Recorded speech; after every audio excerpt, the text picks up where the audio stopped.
Welcome to Commander Pop Culture, a place to gather magical information with some laughs, might I add. I call the list rewards because Elenda, Saint of Dusk, cares about your starting life total and how much you gain beyond it, and then you gain keywords and stat increases. Already has lifelink and hexproof from instance, which I kind of want to put to the test this gameplay tonight. Is I suspect that you'll dodge a lot of removal with that line of text. I think people are getting more efficient with their game, and that means they're playing with a lot more instants to rely upon for their single target removal. So I think this will be more effective than I think most would think it does. Now, I would say the more serious the play group, the more effective it gets. So you could kind of metagame around that. Like if you know you play with a lot of casual players, probably not so much. You probably deal with a lot of sorcery speed removal, but I would say Moto, the casual scene, is actually quite competitive. There's always a bigger fish. Music think we going back now. So I think we'll be alright. Anyways, if your life total is greater than your starting life total, gets +1/+1 in Menace, then gets an additional +5/+5 if your life total is 10 or greater than your starting life total. We're chasing that 10 or greater so we could turn her into a 10/10 and potentially one-shot people. And we have tools in this list to help us get there. Let me reorganize this by type. I prefer talking about that. This list comes out to be $100. Ran the money this week, so I'm pretty excited. Has a couple of ways of winning outside of just combat, so we're not entirely reliant on just combat damage or commander damage, which is nice. I think most life gain decks just naturally have that kind of reach, and that's probably why I like life gain decks so much. Is I think they're secretly more powerful and don't get as much play as I rarely see. I play Moto weekly at this point, play Magic weekly, and I rarely see life gain decks. Maybe it's more common for other people, but for me, not so much, and it's probably one of my favorite archetypes to play. Keeper of the Accord. I really wanted to revisit these kinds of catch-up mechanics, so I'm playing as many as I can. I want to see if they're just as good, if not better, in today's day in Magic. Checks on every opponent's end step. If they have more creatures, you get a body. If they have more lands, you get a plains. So it's a nice little coattail kind of card. We got Nighthawk Scavenger. This guy is just a sweet body with lifelink. He scales up really nicely. He cares about card types of people's graveyards, and there's, I think, 7 now, including battles, but I'm not gonna hold my breath. Not going to happen. Expecting a battle to end up in the graveyard because they exile themselves. If they end up in the graveyard, they have to be milled or discarded, or they have to end up in the graveyard some other way other than combat. More opportunities for card advantage. Golem says Stalker. This is kind of a fun synergy piece. We give our end step, each opponent loses life based on the amount of life we gain this turn, and based on who's been hit by Golem. Our commander gets really big really fast, turns into a 10/10 just on her own. Even if we get stuffed out by a blocker or blockers because she has Menace, we're still going to be punching people for 10 points of damage minimally. Golem's also somewhat difficult to block. He has Skulk, can be blocked by creatures with greater power than him. Skyclave for removal, flexible removal, Alms Collectors, because there's 2 powerful things in Magic. There is tutoring, and then there's drawing cards. Every time I have a budget answer to farm decks or people who like to play toolbox the lists, I play them no matter what. And not only does it hinder those strategies, it gives us card advantage ourselves. The Scope of Guild Mage.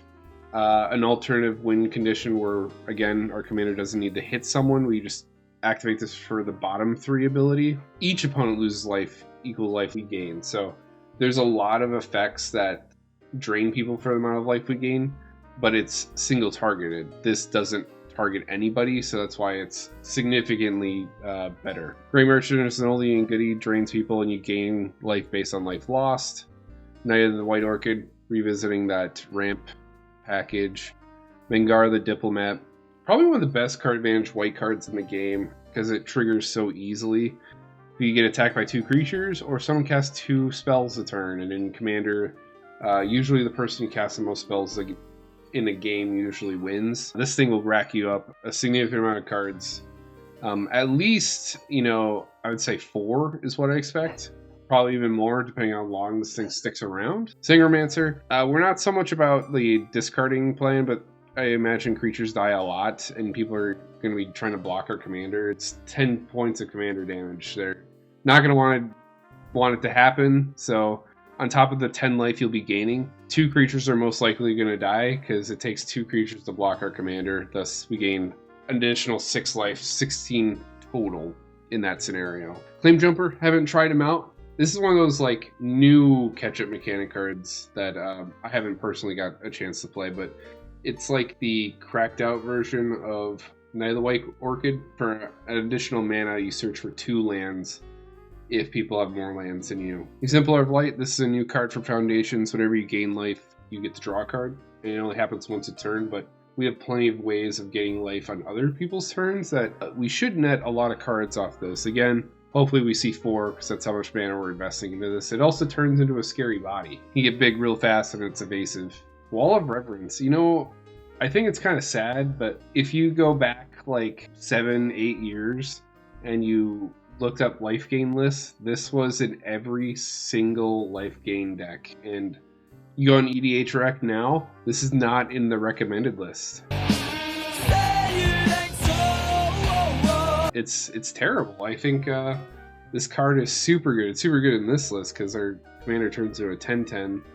But on your end step, you gain life equal to the power of target creature control. Obviously, we'll pick our commander, gain 10 life. And it stuffs out a lot of aggro. It's a 1/6 defender with flying. Times have changed.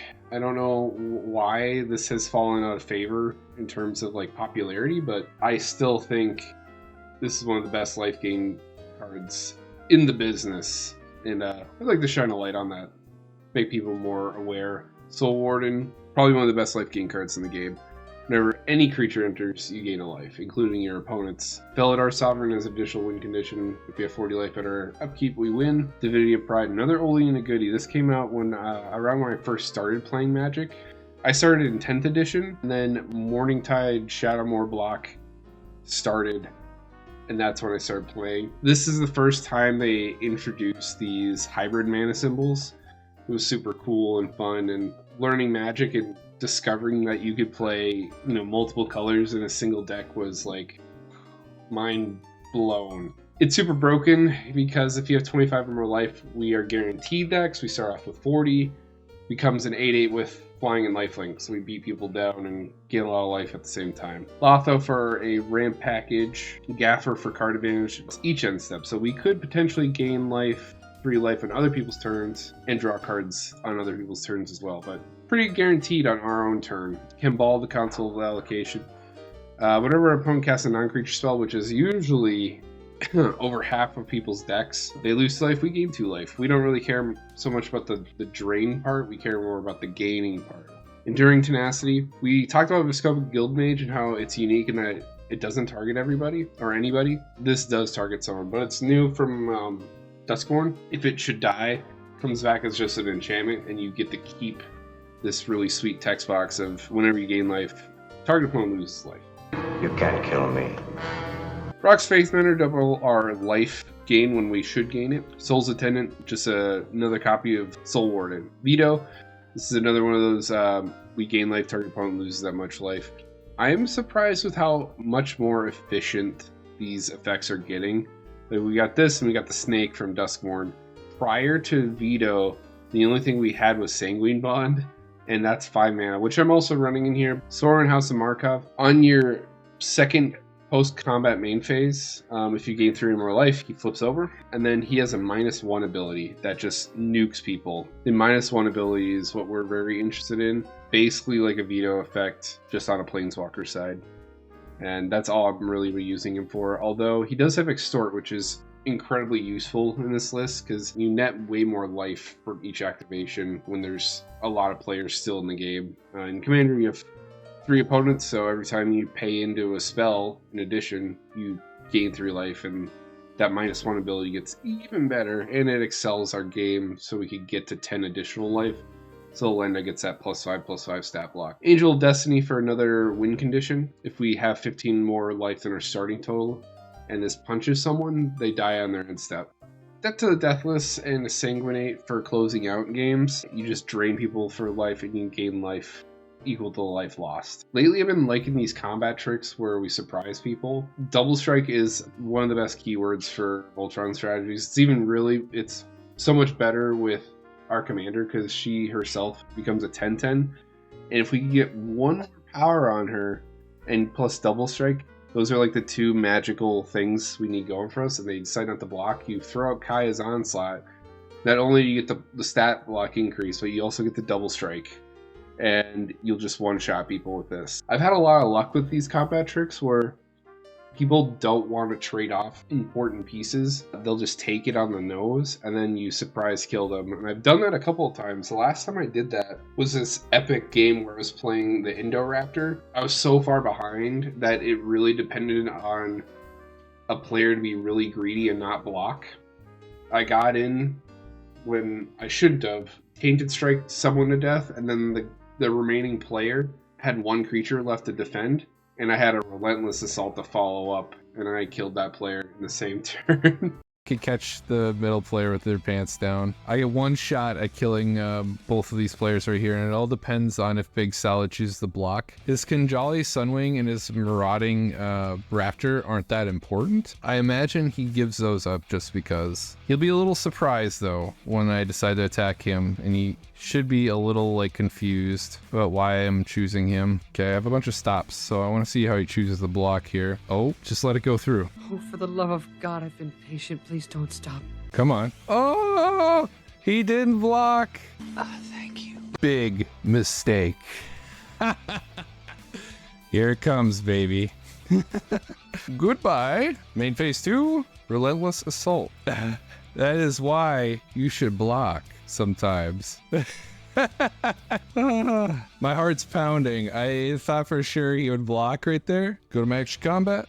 And that's how you get the big W, folks. Somebody's poisoned the water hole. I love surprise mechanics, especially in Magic. Phalanx Formation. There's not a lot of instant speed you get something Double Strike. This is one of the 3. I could be playing 4 with Achroma's. It's an instant speed 4-drop where if you have your commander in play, you get a very long keyword text box added to your commander, but it's like a $15 card, little out of budget, so we're not playing it. Same with Rustler, Rampage, Double Strike. Helion's Intervention kind of does both a removal piece and a life gain piece. Well of Lost Dreams. Whenever you gain life, you pay X, where X is the amount of life you gained.